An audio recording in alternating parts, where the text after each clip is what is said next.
Hi everyone, कैसे हैं आप लोग। तो आज रिवीजन सीरीज के सीक्वेंस में मैं दूसरा यूनिट लेके आ गया हूँ। दूसरे यूनिट में एनटीए ने पूछा है कि काइनेमेटिक्स के बारे में। काइनेमेटिक्स में इसने बोला कि ये चीज़ आपका कवर होना चाहिए। तो इसमें अच्छा, इससे पहले आपने बहुत अच्छे से प्रिपेयर किया होगा और कंटिन्यूसली अभी कर रहे होंगे प्रिपेयर। तो होप है कि आप बहुत अच्छा करने वाले हैं, इसी तरह से लगे रहिए। अभी टाइमिंग है आपका शॉर्ट रिवीजन करने का, मतलब जो है ना, फटाफट सब चीज रिवाइज होना चाहिए, क्योंकि इतना डिटेलिंग करने का वक्त नहीं है अपने पास, राइट। तो उसके लिए अपन क्या कर रहे हैं कि जो एनटीए का जो प्रॉपर सिलेबस है उसके हिसाब से अपन वन बाय वन जो जो भी फॉर्मूले की रिक्वायरमेंट है ना, जो भी कॉन्सेप्ट का रिक्वायरमेंट है, सब मैंने है ना यहाँ पे कंपाइल कर दिया। उसका अपन वन बाय वन डिस्कशन करने वाले हैं, राइट। तो उसने कैनेमेटिक्स में बोला कि फ्रेम ऑफ रेफरेंस के बारे में एक बार थोड़ा सा आपको नॉलेज होना चाहिए। तो फ्रेम ऑफ रेफरेंस यूज किया जाता है किसी मोशन को जो है डिफाइन करने के लिए, क्योंकि सारी चीजें ना हमारे चारों तरफ जो है सब मूव कर रहे हैं। तो इसलिए एक मोशन को डिफाइन करना है तो उसके लिए आपको एक फ्रेम ऑफ रेफरेंस सेट करना होता है ना, that is frame of reference. Okay, अच्छा। फिर जाके ये यूनिफॉर्म मोशन के बारे में लिखा हुआ था। तो यूनिफॉर्म मोशन क्या होता है कि बॉडी यदि इक्वल डिस्टेंस कवर करता है इक्वल इंटरवल ऑफ टाइम में, तो उसको अपन बोलते हैं यूनिफॉर्म मोशन। यूनिफॉर्म मोशन मतलब कांस्टेंट मोशन जिसको बोलते हैं। जैसे कि 10 मीटर पर सेकंड से कोई चीज मूव कर रहा है तो वो कंटिन्यूसली 10 मीटर पर सेकंड से मूव करेगा, अनलेस एंड अनटिल उसमें है ना कोई फोर्स एक्सटर्नल जो है ना लग जाए, राइट। ओके, ठीक है। यूनिफॉर्म मोशन ये हो गया। फिर है non uniform motion. Non uniform motion मतलब कि वेरिएबल, मतलब वो चेंज हो रहा है कंटिन्यूसली टाइम के साथ, that is non uniform motion, right. फिर स्पीड। स्पीड तो आपने को पता है, 9th क्लास से पढ़ते आए, distance divide by time speed हो गया। फिर फिर आपका यहाँ पे एवरेज स्पीड है। Average speed total distance divide by total time है।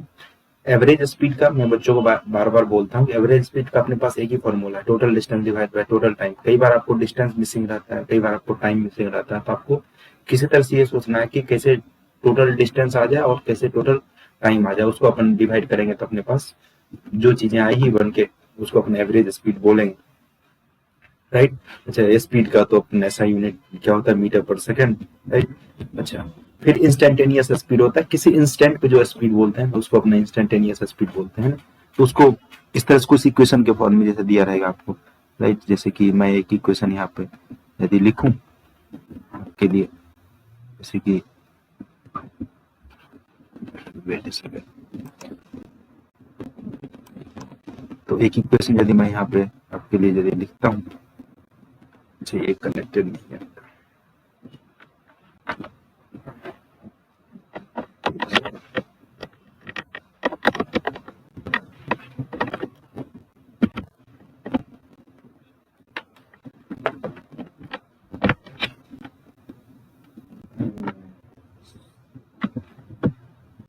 सॉरी, अच्छा, मैं ये बोल रहा था कि यदि आपको इंस्टेंटेनियस स्पीड लिखने के लिए बोलेगा तो एस में कोई एक इक्वेशन मान चलो दिया है ना, 3t² प्लस कुछ 5 दिया हुआ। तो इसको इंस्टेंटेनियस स्पीड निकालना है टी इक्वल टू 2 सेकेंड पे। पहले अपन क्या करेंगे, इसको डिफ्रेंशिएट कर लेंगे। एस को डिफ्रेंशिएट करेंगे तो क्या आएगा, ds/dt इक्वल्स टू, डिफ्रेंशिएशन में 2 आगे आ जाता, 3 से मल्टीप्लाई हो गया तो क्या हो जाएगा, 6 टी प्लस ये 0, क्योंकि कांस्टेंट है, कांस्टेंट का डिफरेंशिएशन हो गया 0। कितना आ गया, 60 मतलब ये आ गया आपका मतलब स्पीड। स्पीड आ गया आपका 60। कितने टाइम पे पूछा, 2 सेकेंड पे, मतलब 6 इंटू 2 12 मीटर पर सेकेंड, ये आपका स्पीड आ गया, राइट। फिर ये डिस्टेंस टाइम ग्राफ का जो स्लोप होता है, स्लोप मतलब टाइम से कितना एंगल बना रहा है, उसका यदि आप tan थीटा लेते हैं तो क्या आ जाता है, स्पीड आ जाता है, राइट। फिर जाके स्पीड टाइम ग्राफ का जो स्लोप है, वो तो स्पीड टाइम ग्राफ का स्लोप तो ऐसा कुछ देगा नहीं है ना। स्पीड टाइम ग्राफ का जो एरिया है, एरिया अंडर कर्व, मतलब ये इसके अंदर का एरिया, ये कर्व है, कर्व के अंदर का जो एरिया है ये आपको देता है डिस्टेंस, है ना। स्पीड और टाइम है तो डिस्टेंस मिल जाएगा, है ना। डिस्टेंस और स्पीड का ग्राफ है तो फिर क्या मिल जाएगा आपको, डिस्टेंस और टाइम का ग्राफ है तो क्या मिल जाएगा आपको, स्पीड मिल जाएगा, राइट। अच्छा, फिर जाके ये है डिस्प्लेसमेंट। कोई एक पार्टिकल को मैंने ले लिया, उसको सर्कुलर मोशन में घुमा दिया, है ना, तो ये तो सरकमफेरेंस के लॉन्ग इसे मूव करते हुए यहाँ पाएगा। लेकिन यदि आपको पूछेगा कि ए से बी में इसका नेट डिस्प्लेसमेंट कितना होगा, तो क्या करेंगे, यहाँ से ए से बी तक स्ट्रेट लाइन से अपन ने इसको मिला दिया, है ना। तो ये वाला जो यही तो डिस्प्लेसमेंट होता है। तो ए से बी का वैल्यू कैसे निकालते हैं, ये अपना फॉर्मूला, ये आपको ध्यान रखना 2r sin theta by 2। Theta क्या है, ये जो कितना एंगल इसने कवर किया, सेंटर कितना एंगल बनाया है, थीटा बाई 2। ओके, अब फिर नेक्स्ट है वेलोसिटी। वेलोसिटी होता है total displacement divide by total time, ये आ गया। फिर average velocity, similarly total displacement divide by total time कर देंगे। इंस्टेंटेनियस है, जैसे इंस्टेंटेनियस स्पीड के बारे में अभी बताया था, उसी तरह से इंस्टेंटेनियस वेलोसिटी है ना, किसी इंस्टेंट पे यदि वेलोसिटी पूछ रहा है तो उसको अपना बोलेंगे इंस्टेंटेनियस वेलोसिटी, है ना। लाइक यहाँ पे एग्जांपल भी अपन करके रखा है ना, 5t² दिया हुआ है, तो इसकी इंस्टेंटेनियस वेलोसिटी कितनी हो जाएगी, उसको डिफरेंशिएट कर दीजिए, राइट। अच्छा, फिर यहाँ पर भी जो डिस्प्लेसमेंट और टाइम का स्लोप है ना, स्लोप अगेन क्या बोला था, ये टाइम एक्सिस से कितना एंगल बना रहा है, that is slope only, right. तो इसका tan थीटा ले लेंगे, मान चलो कि यहाँ पे कुछ 45 डिग्री, लेट से कि ये कितना एंगल बना है, ये 60 डिग्री एंगल बना है, 45 छोड़ो, तो tan of 60 degree, tan of 60 degree क्या डिनोट करेगा, इसकी स्पीड को, इसकी वेलोसिटी को डिनोट करेगा। तो वेलोसिटी क्या है, tan 60 डिग्री वैल्यू √3, मतलब ये √3 आ गया, है ना। √3 वैल्यू यूनिट अपन डिसाइड कर लेंगे, जैसे डिस्प्लेसमेंट मीटर में दिया और टाइम सेकंड में दिया, तो इसकी वैल्यू कितनी आ जाएगी, मीटर पर सेकंड, √3 मीटर पर second. Similarly velocity time graph का क्या स्लोप क्या देगा, स्लोप नहीं, वेलोसिटी टाइम ग्राफ का स्लोप तो इसे अपने को ये आपको देने वाला एक्सेलरेशन, है ना। और इसका area under velocity time graph will give you इसका डिस्प्लेसमेंट देंगे, तो ये अपन यहाँ पे लिखे हुए term, slope of displacement time graph gives us velocity, है ना, tan थीटा स्लोप ऑफ, है ना, इसको वेलोसिटी के बराबर बोल दें, एरिया अंडर क्या होगा वो डिस्प्लेसमेंट। अब एक्सेलरेशन क्या होता है, rate of change of velocity, ये तो पता है। तो ये कितना वेलोसिटी में चेंज हुआ पर यूनिट टाइम, है ना, यूनिट टाइम में कितना वेलोसिटी में चेंज हो गया, उसको अपने बोलते हैं एक्सेलरेशन, राइट। सिमिलरली यहाँ पर वेलोसिटी टाइम ग्राफ का ये स्लोप क्या देता है आपको, एक्सेलरेशन दे देता है। फिर area under acceleration time graph आपको क्या देगा, चेंज इन वेलोसिटी, राइट, वो क्या देगा आपको, चेंज इन वेलोसिटी इसका एरिया। ओके, ये ध्यान में रखने का, मैं स्टेटमेंट में भी लिख दिया होगा, है ना। ओके, फिर यदि कुछ nth सेकंड में कोई डिस्प्लेसमेंट निकालने के लिए बोला है, nth सेकंड में, nth सेकंड कहने का मतलब 4th सेकंड में कोई चीज मूव कर रहा है, 4th सेकंड में उसका डिस्प्लेसमेंट क्या होगा, यहाँ पे s4 पुट कर देंगे, u है इनिशियल वेलोसिटी, a है एक्सेलरेशन, और यहाँ पे n की वैल्यू 4 पुट करेंगे, तब इसको सम करोगे, सॉल्व करोगे, नेट आपकी nth सेकंड में कितना डिस्प्लेसमेंट करेगा पार्टिकल, वो आ जाएगा। अब यूनिफॉर्मली एक्सेलरेटेड जो मोशन है, कांस्टेंट एक्सेलरेशन से चलने वाला है, 5 मीटर पर सेकंड स्क्वायर चल रहा है, तो 5 मीटर पर सेकंड स्क्वायर से जब चलते रहेगा वो, उस केस में उसको अपना बोलते हैं वो कांस्टेंट एक्सेलरेशन से मूव कर रहा है। कांस्टेंट एक्सेलरेशन से मूव करने का मतलब है कि आप जो है ना, ये सारे इक्वेशन आप यूज कर सकते हैं, ये 9th में ऑलरेडी पढ़े थे, v = u + at, s = ut + ½ at², v² = u² + 2s है, ये सब का v u a s का सबका रिस्पेक्टिव जो मीनिंग्स है मैंने यहाँ पे लिख दिया नीचे, राइट। फिर मोशन अंडर ग्रेविटी, अच्छा, कोई भी ये सब्सटेंस है, उसको जो है ना अर्थ अपने तरफ खींचता है ना, अर्थ अपने तरफ कुछ वेलोसिटी कुछ एक्सेलरेशन से खींचता है ना, जो एक्सेलरेशन से खींचता है उसकी वैल्यू होती है g, तो अर्थ के आसपास उसकी वैल्यू होती है 9.8 मीटर पर सेकंड स्क्वायर। 9.8 मीटर पर सेकंड स्क्वायर के एक्सेलरेशन मतलब कांस्टेंट एक्सेलरेशन है। यदि कांस्टेंट एक्सेलरेशन है तो अपन सारा इक्वेशन जो ऊपर में मैं बोला था, ये सारे इक्वेशन एज इट इज आप यूज कर सकते हैं टू फाइंड डिस्प्लेसमेंट, वेलोसिटी, है ना, हाइट, कितने हाइट तक जाएगा या कितने हाइट तक नीचे आएगा। लेकिन यहाँ पे एक साइन कन्वेंशन आपको ध्यान में रखना है, क्योंकि ये सब क्या है, ये सब है वेक्टर क्वांटिटी। आप डिस्प्लेसमेंट से डील करते हो, वेलोसिटी से डील करते हो, एक्सेलरेशन से डील करते हो, these all are vector quantity. तो वेक्टर क्वांटिटी में डायरेक्शन आपका बहुत मायने रखता है, तो डायरेक्शन आपको ध्यान में रखना है। तो मैंने यहाँ पे कोई कन्वेंशन ले लिया, है ना, तो मैंने ऊपर जितने भी सारे चीजें होगी उसको पॉजिटिव रखा, जैसे कि डिस्प्लेसमेंट अपवर्ड में पॉजिटिव रखा, है ना। फिर वेलोसिटी ऊपर, यदि वेलोसिटी है ऊपर की डायरेक्शन में उसको पॉजिटिव, नीचे लगने वाले सारी चीज को मैंने निगेटिव लिया, एक्सेलरेशन तो निगेटिव लगता है ना, इसलिए इसके जगह पे -g लिखा, राइट। ओके, फिर डिफरेंशिएशन, है ना, ये एक काम की चीज है। तो आपने इसे पढ़ा होगा कि डिस्प्लेसमेंट में कोई इक्वेशन दिया, उसको एक बार आप डिफरेंशिएट करेंगे तो वेलोसिटी आएगा, फिर एक बार और उसी को डिफरेंशिएट करोगे तो क्या आ जाएगा, एक्सेलरेशन आ जाएगा, है ना। इस डायरेक्शन में आप डिफरेंशिएट करते चले जाओगे तो आपको डिस्प्लेसमेंट को डिफरेंशिएट किया वेलोसिटी मिला, वेलोसिटी को डिफरेंशिएट किया एक्सेलरेशन मिला। सिमिलरली ये इस डायरेक्शन को मैंने इंटीग्रेशन करना स्टार्ट किया, एक्सेलरेशन को इंटीग्रेट करोगे तो आपको चेंज इन वेलोसिटी मिलेगा, है ना। फिर वेलोसिटी को इंटीग्रेट करेगा तो आपको क्या मिलने वाला है, डिस्प्लेसमेंट मिलने वाला है, लाइक वाइज। ठीक है, तो उसी तरह से मैं देखो, जैसे देखो अपने में यदि एस एक डिस्प्लेसमेंट इक्वेशन है, लेट्स से एस एक डिस्प्लेसमेंट इक्वेशन, एस को मैंने डिफरेंशिएट किया, एस को डिफरेंशिएट किया तो क्या मिला अपने पास, वेलोसिटी। इसी को इंटीग्रेट कर दिया है ना, डीएस को इधर रख लिया और वी डी टी इधर कर दिया, इसको इंटीग्रेट कर दिया क्या मिल जाएगा आपको, डिस्प्लेसमेंट मिल जाएगा, है ना। सिमिलरली एक्सेलरेशन को इंटीग्रेट कर देंगे तो अपन क्या मिल जाएगा, एक्सेलरेशन को इंटीग्रेट करेंगे तो एक्सेलरेशन को इंटीग्रेट करेंगे क्या मिलने वाला, वेलोसिटी मिलने वाला, राइट। अच्छा, ये वाला इक्वेशन ध्यान रखने का ना, ए इक्वल टू होता है v d v by d s, मतलब एक्सेलरेशन का वेलोसिटी एंड डिस्प्लेसमेंट के टर्म में इक्वेशन। तो कुछ यहाँ पे जैसे डिफरेंशिएशन यूज हो रहा है, इंटीग्रेशन यूज हो रहा है, तो मैंने कुछ यहाँ पे कुछ स्टैंडर्ड डिफरेंशिएशन लिख दिया है, जैसे x raise to power n का डिफरेंशिएट करेंगे तो एन क्या बोले, एन आगे आ जाता है ना, और एक्स रेज़ टू पावर एक इसमें माइनस हो जाता है ना। ये हो गया differentiation of x raise to power n. Similarly constant कोई टर्म है उसका डिफरेंशिएशन 0 हो जाता है, लाइक वाई साइन का हो जाता है, कॉस कॉस का हो जाता है, mine y equal to cos t दिया हो तो इसका क्या हो जाएगा, माइनस ऑफ साइन टी, है ना। इसी तरह से ये सारे टर्म का मैंने डिफरेंशिएशन लिख दिया है, ये चीज आपको ध्यान रखना है। ओके, फिर ये यू बाई वी रूल है ना, यू बाई वी रूल से कैसे डिफरेंशिएट करते हैं, ऊपर में कोई एक्स का फंक्शन है, नीचे में भी कोई वी दिया हो एक्स का फंक्शन है, तो पहले ऊपर वाले को डिफरेंशिएट करते हैं, नीचे को मल्टीप्लाई किया, माइनस माइनस, फिर नीचे वाले को डिफरेंशिएट किया, ऊपर को मल्टीप्लाई किया और नीचे में वी स्क्वायर से डिवाइड कर दिया, तो ये जो क्वांटिटी है ये पूरा है ना वाई का डिफरेंशिएशन हो गया एक्स के रिस्पेक्ट में।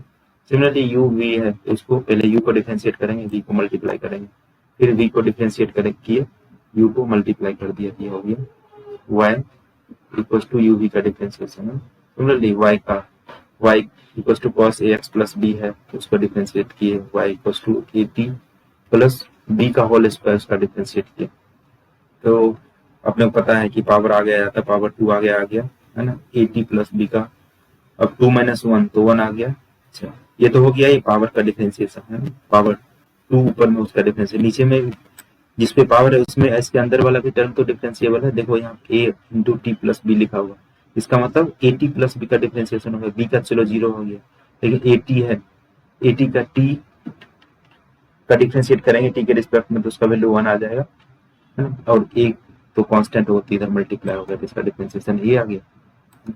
सिमिलरली कुछ मैं इंटीग्रेशन वाला भी टर्म यहाँ पे लिखा हूँ, है ना, तो ये सब चीज आपको ध्यान करना चाहिए, है ना। जैसे कि 1/t का इंटीग्रेशन क्या हो जाता है, एल एन टी प्लस सी, है ना, सी इसलिए कांस्टेंट है, इंडेफिनिट इंटीग्रेशन है इसलिए। E raise to power T का डिफरेंशिएशन निकालो, इंटीग्रेशन निकालो, उसकी वैल्यू है ना e raise to power T ही होता है, राइट। ये इंपॉर्टेंट वैल्यू है, ये जैसे आपको कैलकुलेशन करते करते साइन 30 डिग्री, कॉस 30 डिग्री है, टेन 30 डिग्री, ये सब चीज वैल्यू आ जाएगा, तो ये टेबल आपको ध्यान में रखना चाहिए, है ना। ओके,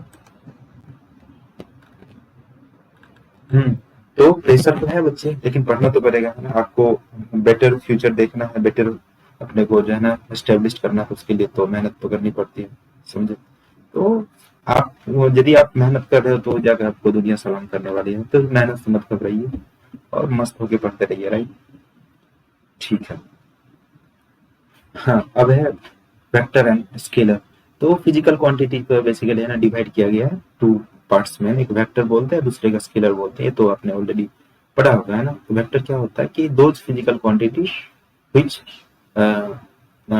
which is described या specified by their magnitude as well as direction, that is known as vector physical quantity। Scalar के लिए सिर्फ मैग्नीट्यूड ही काफी है, ये दो तरह के वेक्टर, दो तरह के फिजिकल क्वांटिटी हो, एक तो वेक्टर में, दूसरा स्केलर, ठीक है। ओके, ठीक है, अब रिप्रेजेंटेशन हो वेक्टर, वेक्टर को तो एरो से अपना रिप्रेजेंट किया जाता है, ये एरो का जो डायरेक्शन होगा वेक्टर का डायरेक्शन होगा, और इसका जितना लेंथ होगा एरो का वो मैग्नीट्यूड को सिग्निफाई करता है, स्पेसिफाई करता है ना। अब एनटीए मैंने इसे बोला था पोजीशन वेक्टर के बारे में कुछ जिक्र कर देना बच्चों के साथ, मैंने बोला ठीक है ये भी कर देंगे। पोजीशन वेक्टर क्या, मान चलो कि यहाँ पे एक कोऑर्डिनेट सिस्टम लिया एक्स वाई जेड वाला, एक ए वाला पॉइंट यहाँ पे मैं मार्क कर दिया, है ना, यहाँ पे ए वाला पॉइंट मैंने यहाँ पे मार्क किया, ए का पोजीशन कैसे डिस्क्राइब करेंगे, है ना, यदि ये एक्स में कुछ होगा, है ना, एक्स में किसी पोजीशन पे होगा, वाई में किसी पोजीशन पे होगा, जेड में किसी पोजीशन पे होगा, एक्स में डिस्टेंस, वाई में डिस्टेंस और जेड में डिस्टेंस, इसका क्या हो जाएगा, पोजीशन हो जाएगा, है ना। तो यहाँ से मिला दिया, ओरिजिन से ये वाले पॉइंट को मिला दिया, तो ये कौन सा हो गया, पोजीशन है, ए का पोजीशन वेक्टर हो गया। सिमिलरली बी का पोजीशन वेक्टर क्या हो जाएगा, इसका कुछ और कोऑर्डिनेट होगा, x2 y2 z2 मान लिया, यहाँ से मिला दिया, इसका पोजीशन वेक्टर क्या हो गया आपका x2 y2, है ना। इसको किसमें अपन यदि वेक्टर फॉर्म में रिप्रेजेंट करना चाहते हैं तो x2 i cap plus y2 j cap plus z2 k cap लिख दिया, इसको x1 i cap plus y1 j cap plus z1 k cap दिया गया, है ना। अच्छा, डिस्प्लेसमेंट क्या होता है, डिस्प्लेसमेंट मतलब ये पोजीशन वेक्टर का जो आप क्या कर लोगे माइनस, है ना, जैसे कि ओबी है, ए से बी तक आपको डिस्प्लेसमेंट चाहिए, ए से बी तक डिस्प्लेसमेंट चाहिए तो क्या करेंगे, ये ओबी वेक्टर माइनस ओ ए वेक्टर कर देंगे, है ना, मतलब ये बी वेक्टर माइनस ए वेक्टर कर देंगे तो वो जो क्वांटिटी आएगा उसको क्या बोलेंगे, डिस्प्लेसमेंट, है ना। सिमिलरली यहाँ पर भी मैंने क्या है, ये ए से बी मिलाया वेक्टर को, बी से सी मिलाया, तो ए से सी जो आएगा उसको अपने क्या बोलेंगे, डिस्प्लेसमेंट होता है ना। दीज टू वेक्टर्स है। अब पैरेलल वेक्टर के बारे में बोलो, पैरेलल वेक्टर क्या है, दो वेक्टर यदि सेम डायरेक्शन में जाए तो उसको अपना पैरेलल वेक्टर बोलते हैं। एंटी पैरेलल मतलब दो वेक्टर, एक वेक्टर के रिस्पेक्ट में दूसरा वेक्टर यदि अपोजिट डायरेक्शन में जाए तो उसको बोलेंगे anti parallel vector. Equality of vector, जिस वेक्टर की मैग्नीट्यूड एज वेल एज उसका डायरेक्शन सेम हो तो अपना उसको बोलेंगे इक्वालिटी ऑफ वेक्टर, है। नेगेटिव वेक्टर है, एक वेक्टर के रिस्पेक्ट में दूसरा अपोजिट डायरेक्शन में चलना स्टार्ट कर दे तो उसको बोलेंगे नेगेटिव ऑफ द वेक्टर, है ना। Okay, angle between vectors, vectors के बीच में जो एंगल होता है वो क्या होता है, या तो देखिए एंगल निकालने के लिए या तो आप दो वेक्टर का टेल टू टेल मिलाइए या फिर हेड टू हेड मिलाइए, है ना। टेल टू टेल या हेड टू हेड मिलाइए तो जो उसके बीच में एंगल होगा वही जो है वेक्टर का एंगल होगा, दो वेक्टर के बीच का एंगल होगा, ठीक है। अच्छा, ये यहाँ पे है ना, ये मैंने एक पॉइंट लिखा कि यदि किसी वेक्टर में किसी नंबर से आप मल्टीप्लाई, किसी कांस्टेंट से मल्टीप्लाई करते हो तो उसकी वैल्यू क्या हो जाती है, चेंज हो जाती है, क्योंकि वेक्टर मैग्नीट्यूड पे डिपेंड करता है। तो मल्टीप्लाई किया तो ऑब्वियस सी बात है वो चेंज तो होना ही होना है उसको, है ना भाई, ठीक है, राइट। ओके, अब है अपने पास law of addition and subtraction. तो वेक्टर्स को जनरली अपन दो तरीके से ऐड करते हैं, एक ट्रायंगल रूल है, दूसरा पैरेललोग्राम रूल है। इसको ऐड करने के लिए मान चलो कि आपने ए बी वेक्टर लिया और सी डी वेक्टर लिया, ए बी वेक्टर यहाँ पे ऐसा प्लेस कर दिया, है ना, एज इट इज ए से बी तक। फिर सिमिलरली इसके ए बी वेक्टर का जो ये हेड है ना, बी पे जो हेड बना हुआ इसके हेड पे इसके टेल को प्लेस कर दिया, है ना, इसको बिना रोटेट किए हुए, है ना, ए सी डी को यहाँ पे लाया, इस पे रख दिया, तो a b vector plus c d vector ये आ गया, इसको यहाँ से मिला दिया तो क्या आ गया, है ना, ये वेक्टर ऐड हो गया और उसकी वैल्यू कितनी आ गई, ए से डी, है ना, ए b vector plus c D B D vector equal to आ जाएगा अपने पास ए डी वेक्टर, राइट। अच्छा, सब्सट्रैक्शन करना क्या करेंगे, ए से बी वेक्टर को लिखा और सब्सट्रैक्शन करना मतलब माइनस, तो सी डी को क्या कर देंगे, इस डायरेक्शन में सी डी ना जाके, इस डायरेक्शन में सी डी ना जाके, कौन सा डायरेक्शन में सी डी जाएगा, एस के जस्ट जो है ये अपोजिट डायरेक्शन में सी डी जाने वाला, इस वाले डायरेक्शन में सी डी को मार्क कर दिया, ये आ गया अपना सब्ट्रैक्शन। इस तरह से पैरेललोग्राम लॉ है ना, यहाँ से ए वेक्टर को यहाँ पे पैरेलली शिफ्ट कर दिया, कर सकते हैं ना, उसको आप शिफ्ट कर सकते हैं ना, ठीक है, तो उसको शिफ्ट कर दिया ऊपर की ओर, राइट।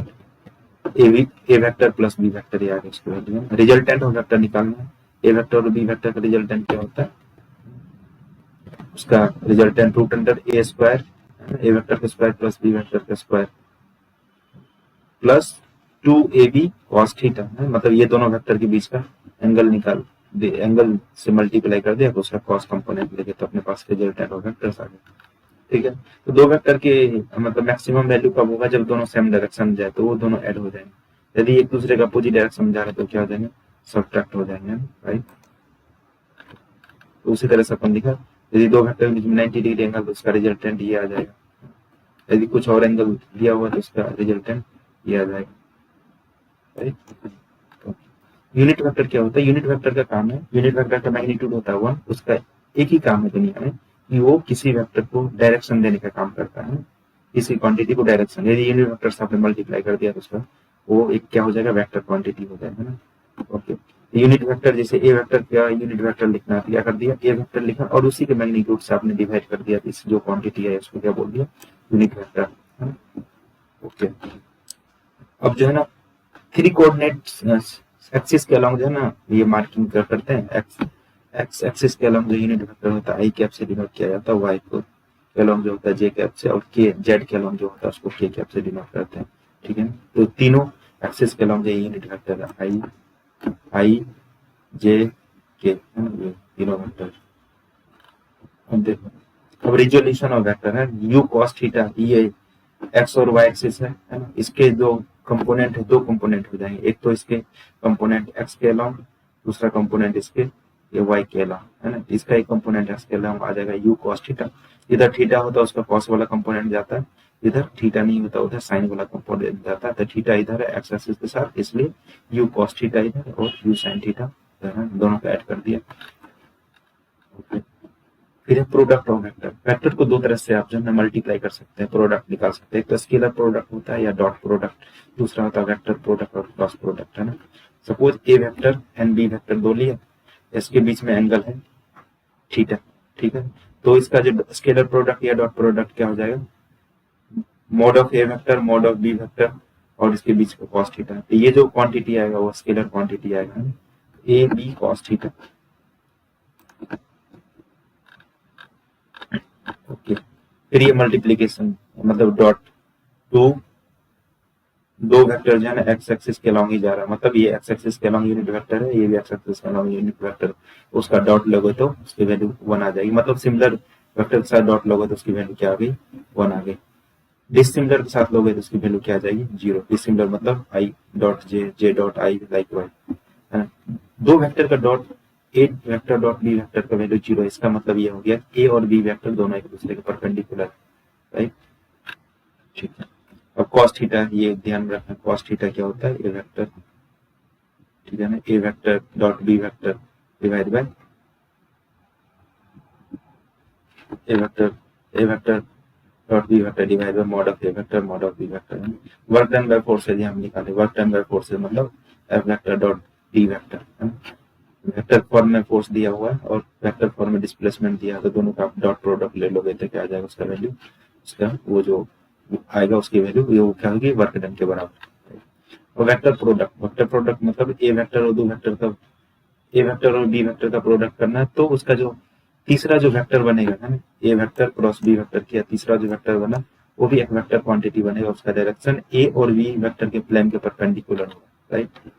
ठीक है, ये कुछ प्रॉपर्टीज ऑफ वेक्टर है, आपको ध्यान रखना है।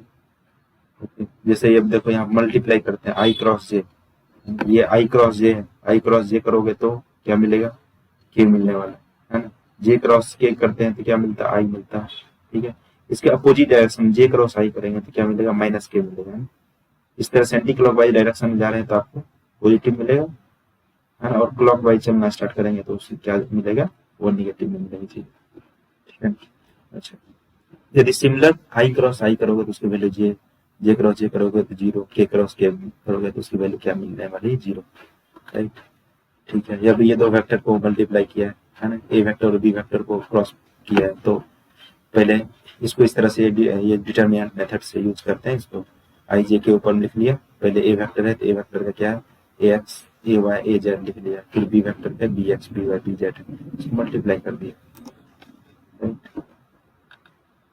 अच्छा, रिलेटिव वेलोसिटी क्या है, मान चलिए कि ये 2 मैंने एक बंदे लिए, एक बी और एक ए लिया है ना, दोनों के बीच में रिलेटिव वेलोसिटी है, मतलब velocity of a with respect to b है ना, बी के रिस्पेक्ट में ए कैसे चल रहा है, कितने स्पीड से चल रहा है, तो उसको लिखते हैं v a minus v b, ठीक है ना।